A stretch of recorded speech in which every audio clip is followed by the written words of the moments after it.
कौन लोग हैं पिताजी? यह कैसा नारा है पेशवा बाबा? मनु, एक अंग्रेज है जो हमारे देश में हुक्म चलाते हैं। हुक्म? वह क्या चीज है? जरूर हमारे देश की सुंदरता हमसे छीनने आए होंगे, लेकिन ये हम उन्हें नहीं देंगे। पता है तात्या, हमारी विशेषता है हमारी वीर पोशाकें, हमारी वीर गोलियां और हमारी एकता। हाँ हाँ, एकदम ठीक। यह सब हमारी है और हमारी ही रहेगी।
आती है।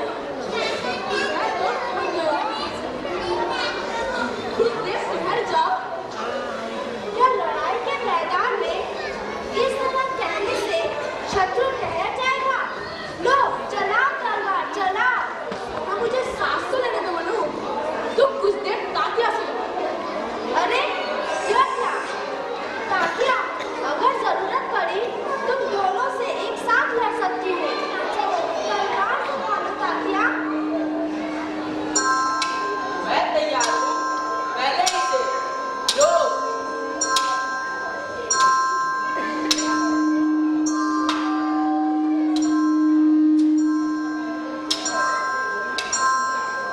ऐसे नहीं, ऐसे। ताकिया तुमने क्या तुम बालगुरु के सिखाए सारे दांव भूल गए? ऐसे तलवारबाजी करोगे तो दुश्मन एक बार में गर्दन उड़ा देगा। संभालो मनु, झेलो वार।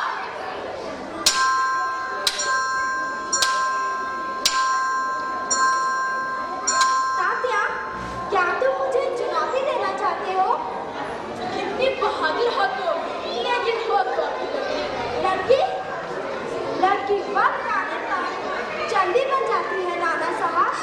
जब पुरुष घबरा कर भाग जाते हैं तब स्त्रियां ही रणचंडी बनकर अपने देश और शील की रक्षा करती हैं। तुम्हारी बात सच है, लेकिन अंग्रेजों से लड़ने के लिए किसी को लड़ाई के मैदान में उतरने की नौबत कभी नहीं आती। इस भ्रम में ना रहना नाना साहब। वक्त बदलते देर नहीं लगती। अरे ये क्या? हम लोग तलवार चलाने के बदले जबान चलाने लगे। लो उठाओ तलवार। बस करो मनु, आज रहने दो। शाम होने को आई, हमें सूरज डूबने से पहले बिठूर पहुंच जाना चाहिए, वरना बाजीराव साहब जी चिंता करेंगे। ठीक है, तो कल सुबह जल्दी आकर तलवार चलाने का अभ्यास करेंगे।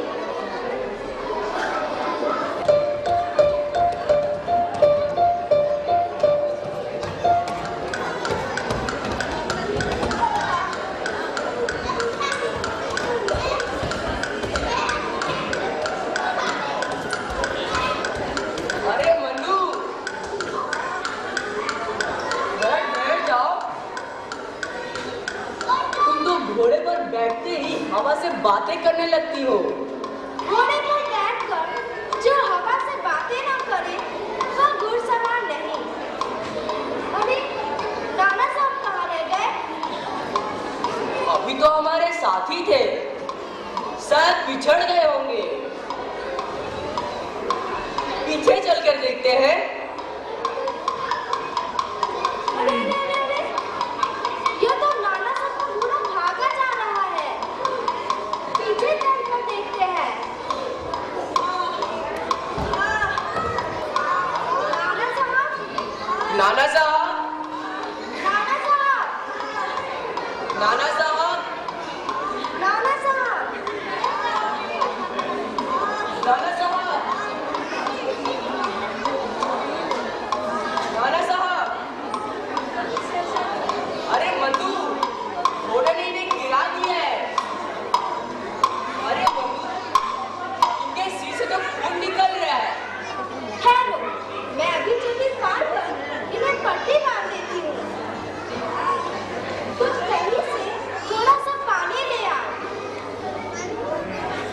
हम अभी इन्हें होश में ले आते हैं।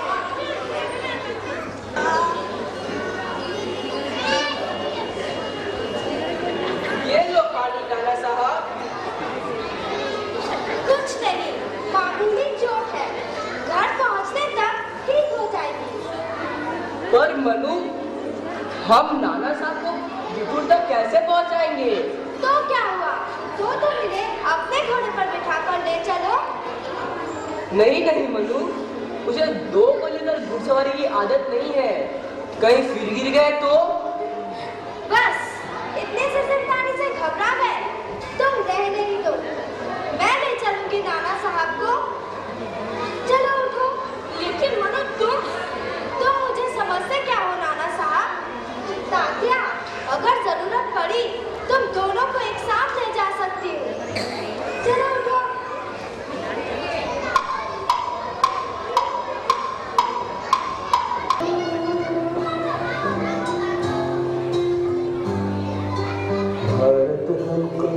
जान से प्यारा है, सबसे न्यारा गुलिस्तां हमारा है। भारत हमको जान से प्यारा है, सबसे न्यारा गुलिस्तां हमारा है। सदियों से भारत भूमि दुनिया की शान है, भारत माँ की रक्षा में जीवन कुर्बान है। भारत हमको जान से प्यारा है, सबसे न्यारा गुलिस्तां हमारा है।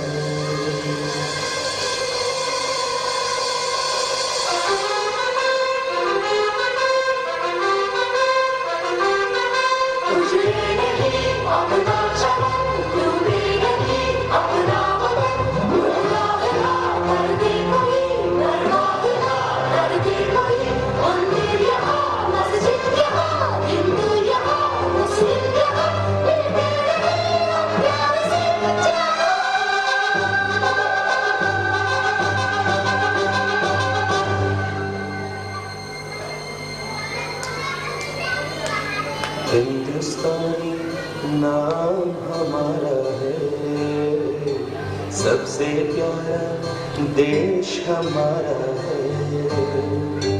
हिंदुस्तानी नाम हमारा है, सबसे प्यारा देश हमारा है। जन्मभूमि है हमारी, शान से करेंगे हम सब भी तो भाई भाई प्यार से रहेंगे हम। हिंदुस्तानी नाम हमारा है, सबसे प्यारा देश हमारा है।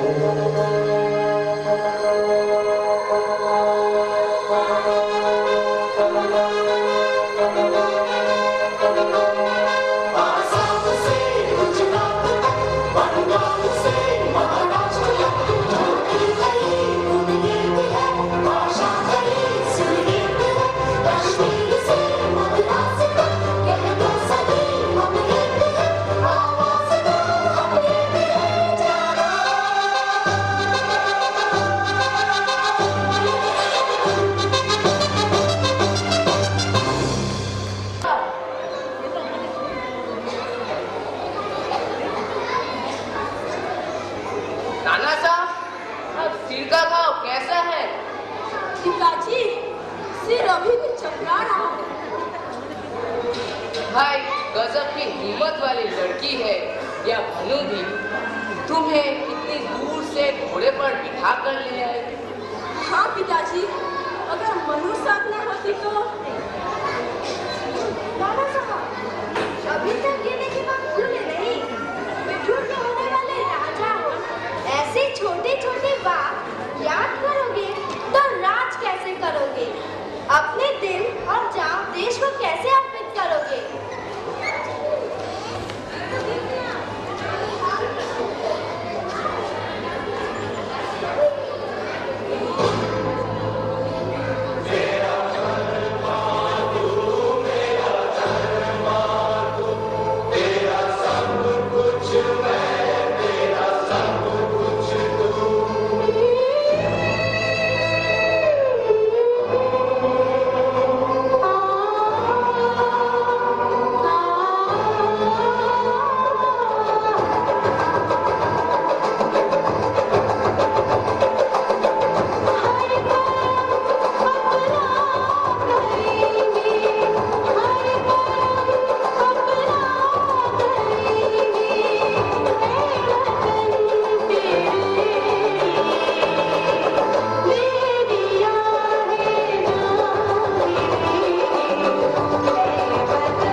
नहीं नहीं गुरुपन, मनु को मैं अपनी बेटी की तरह समझता हूँ। भाई बहन में अदब कायदे का क्या जरूरत है? और फिर मनु ने नाना साहब को संकट से बचा कर ले आया है। हमें तो मनु का एहसान मानना चाहिए। समझ गए नाना साहब, तुम्हें मेरा एहसान मानना होगा और हमेशा मेरी बात भी माननी होगी। चुप क्यों हो गए नाना साहब? जवाब दो। इस मनु को अपनी बहादुरी का बहुत अभिमान हो गया पिताजी। बात बात पर हेकड़े दिखाती रहती है। मैं इससे बात नहीं करूंगा।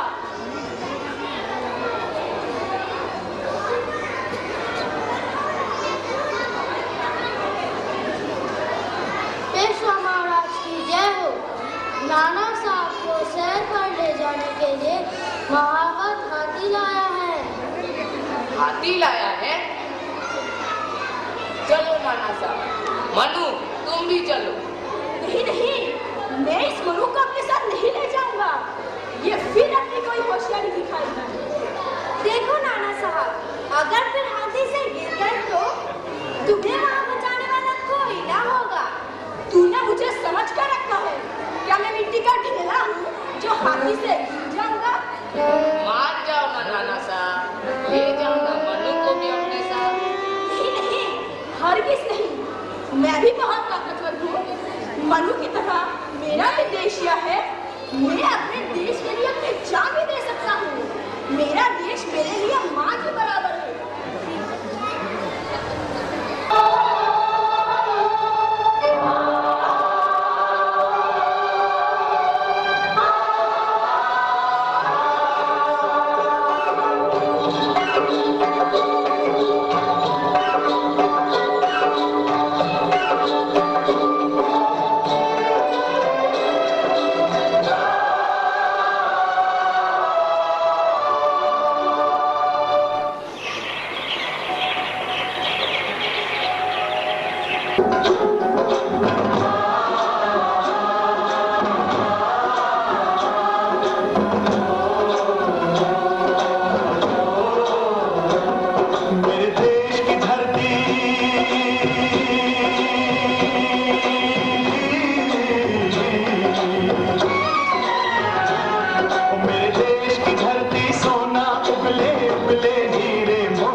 इस धरती पे किसने जन्म लिया,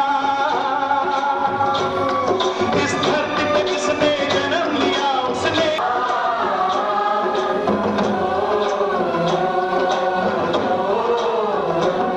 मेरे देश की धरती,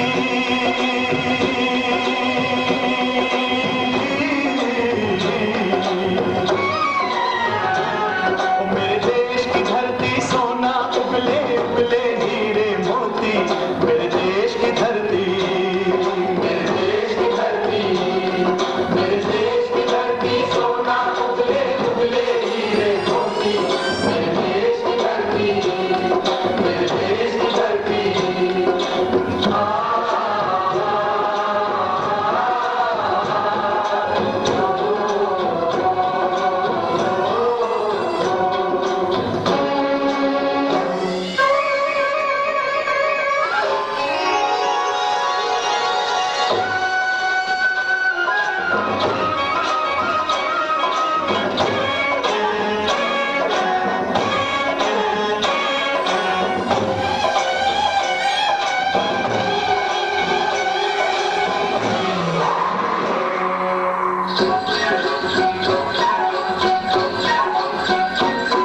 बैलों के गले में जब घुंघरू जीवन का राग सुनाते हैं, जीवन का राग सुनाते हैं, गम को दूर हो जाता है, खुशियों के कमल मुस्काते हैं, खुशियों के कमल मुस्काते हैं।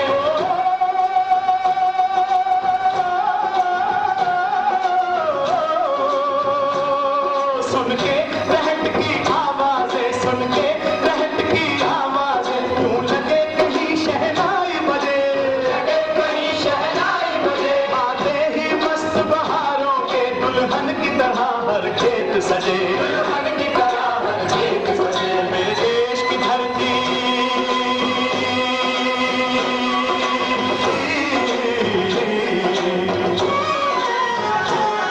मेरे देश की धरती सोना उगले उगले हीरे मोती, मेरे देश की धरती, मेरे देश की धरती।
ये देश धरती, ये देश धरती।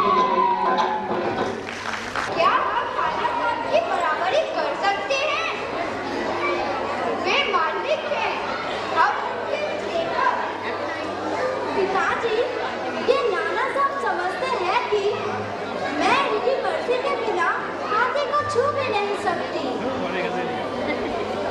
मैं इन्हें दिखा दूंगी कि मेरे पास एक नहीं 10 हाथी होंगे और तब ये नाना साहब ऐसा बड़ा बोल नहीं बोलते बेटी। नाना साहब हमारे मालिक हैं और जिंदगी भर हमारे मालिक रहेंगे। मैं नहीं मानती, मैं नहीं मानूंगी।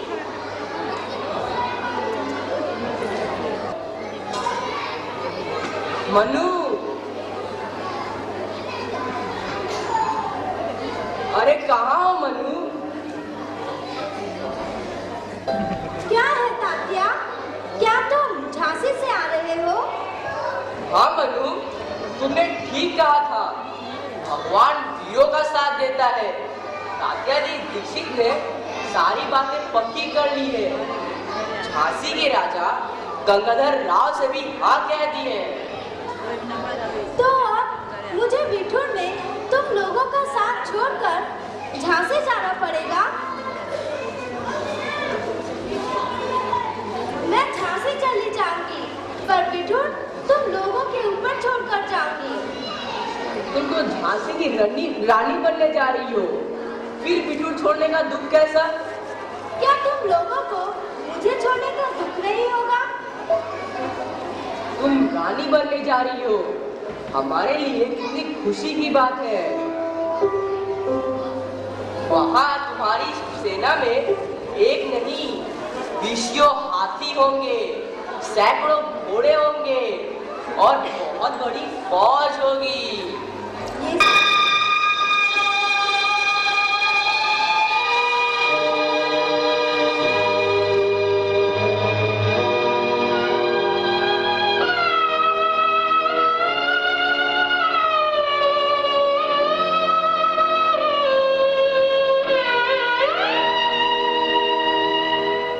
कर चले हम फिदा, जानो तन साथियों, अब तुम्हारे हवाले वतन साथियों।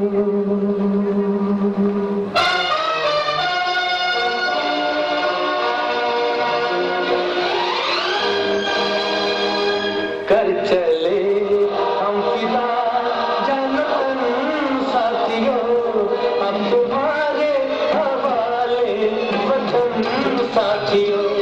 कर चले हम फिदा, जानो तन साथियों, अब तुम्हारे हवाले वतन साथियों।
नाना साहब को देता हूँ।